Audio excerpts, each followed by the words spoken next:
Thank you, HRC. It's a bit surreal to be here in our nation's capital and accept this incredible award in a room full of so many of my heroes, people I admire, and a community that I love and am deeply proud to be a part of. Not to mention the President and First Lady of the United States. What an honor to be in the same room with them. I feel like Taylor Swift at a Kansas City Chiefs game. I'm not sure if I deserve all this attention, but I'm thankful for the great seats. I have to thank my lovely friend Jonathan for that introduction. I admire you so much, Jonathan. He's not only a tremendously giving and talented actor, he's someone who lives his life to the fullest. He's an avid cyclist, runs triathlons. He's climbed Everest, people. He's always raising money for wonderful causes. He's that friend we all have who makes you realize you're really not doing enough with your life. Jonathan and I will soon play two men who meet at a DC event, not so far from where we are tonight, and begin a passionate, clandestine affair that lasted 4 decades. It's a collaboration I'm very proud of, and it proves that, yes, finding love in the capital is possible.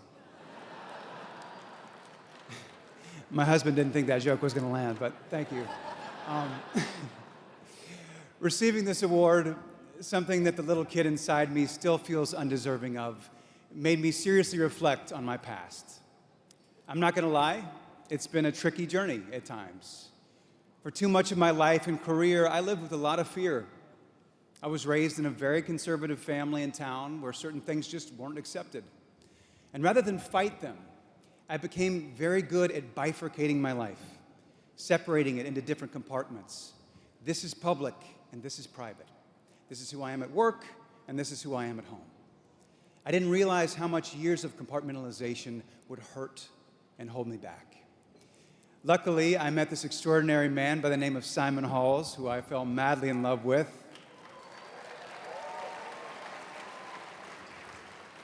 Simon was the first person to let me know that every part of myself was not only acceptable, but to be shared and celebrated. He and our 3 boys helped to make me whole. And I'm eternally grateful to them for the immense joy and love they've given me. I'm a proud dad and a lucky husband.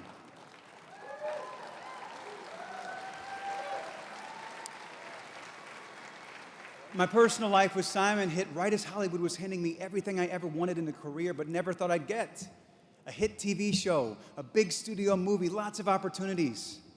And instead of feeling overjoyed that I was finally living the life I dreamed of, I felt the weight of so many people who were invested in my image being perceived in a certain way, a way that wasn't true to who I am. My mind kept replaying the dangerous words of certain executives who earlier in my career told me, leading men can't be gay. The narrative in our industry at the time was, yes, you should compartmentalize your life if you want to succeed. But eventually I realized I couldn't be truly happy unless I told the world who I am fully. So I stopped bifurcating my life, and I did it with the help of some wonderful friends and allies here tonight, like my amazing manager, Tony Lip, my rock of a publicist, Jennifer Allen, and a marvelous executive named Bonnie Hammer, who respected my truth and still put my face in a marketing campaign for a hit TV series where I played a straight ladies' man.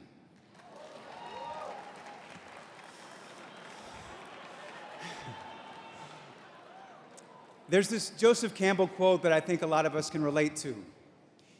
The cave you fear to enter holds the treasure you seek. And walking into that cave, my life got better. My work got better. That weight after years of careful compartmentalization lifted, and I was allowed to feel love everywhere and anywhere I went. Don't get me wrong, my life didn't suddenly become perfect. I am a highly imperfect person. My husband will gladly attest to this, and our teenagers definitely will. It's something I still work on almost every day. But events like tonight and organizations like HRC are a reminder that the work is worth it, and that there is a community of loving, supportive folks out there waiting and willing to help you on your path. Feeling whole leads to feeling powerful for all of us.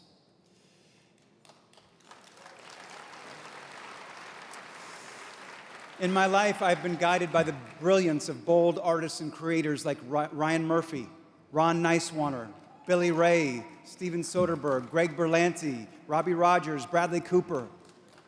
Artists who found stories that humanize our community in three-dimensional ways. And two people who do that as well as anyone happen to be my fellow honorees tonight, Shonda Rhimes and Lena Waithe. Truly, it is a tremendous honor for me to share the stage with both of you. Congratulations, Shonda and Lena. Our world is better for the stories and humanity that you've gifted us. Thank you. Because of the opportunities I was given by some of the people I've mentioned, I've been able to try to make an impact that one day would be deserving of an award like this. I could tell stories that celebrated, shined a light on, and mattered to this community, and hopefully inspire others to discover and become their full selves. I found a renewed sense of purpose, which I channeled into producing projects that were meaningful to me. And finding the courage to be my full self gave me a deeper level of empathy in my work, especially for those characters with complicated, compartmentalized lives, like ones in upcoming projects that I hope to be able to talk about soon. But thank you, SAG, AFTRA, and WGA for looking out for us and protecting the future of artists.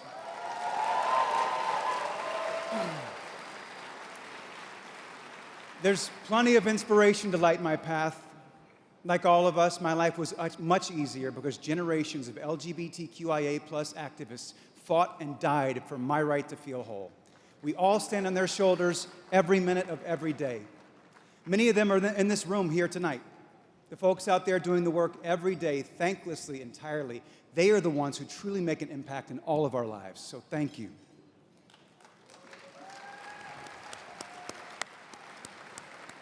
I also draw inspiration from the next generation of activists like Grayson, Libby, Hobbs, and Daniel, and their utter fearlessness to be seen and express their truest selves.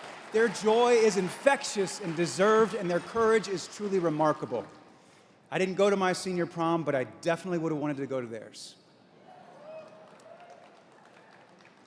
All of us are privileged to be here in this gorgeous space tonight.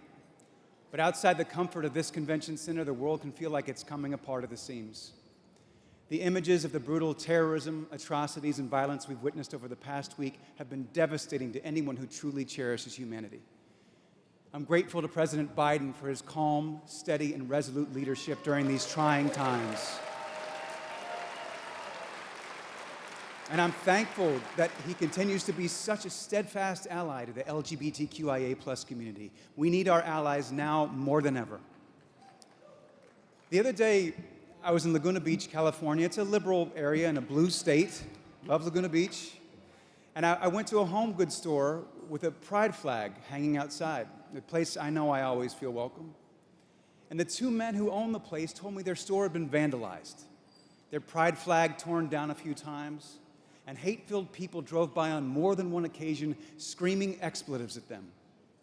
With the brutal murder of shop owner Lori Carlton not far away in Lake Arrowhead still very much in their mind, they told me they were closing their store and moving their business online. And in that moment, I understood their fear. I felt that child in me that denied my true self for so long creep back into my head. I know that urge to run, especially when your safety is at stake. Who could blame them? When I left their shop, I thought of that line from The Normal Heart. New oppressions are always forming from the ashes of the old. The fight for justice, for a better world, for civil rights or access to medicine is a never-ending fight. 40 years later, Larry Kramer still has all the right words.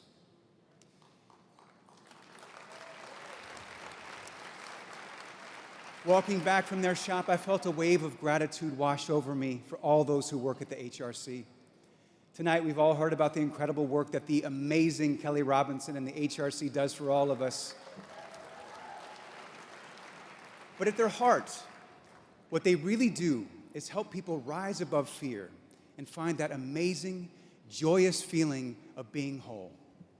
Feeling whole is our birthright, and HRC defends it fiercely. I dedicate this award to all those fighting back so that very real fear of those shop owners and millions of others like them no longer exists. When we compartmentalize, hide, or separate, it only emboldens the haters of the world. We change hearts and minds by continually being who we are and by doing what we do better than anyone else, showing up. This coming election year, more than ever, our community has got to show up for my kids, for yours, for anyone who wants to dance at their prom, for shop owners that want to hang a rainbow flag outside their store without the fear of it being torn down, and for anyone who yearns to hold their partner's hand in public and know the glorious feeling of being whole.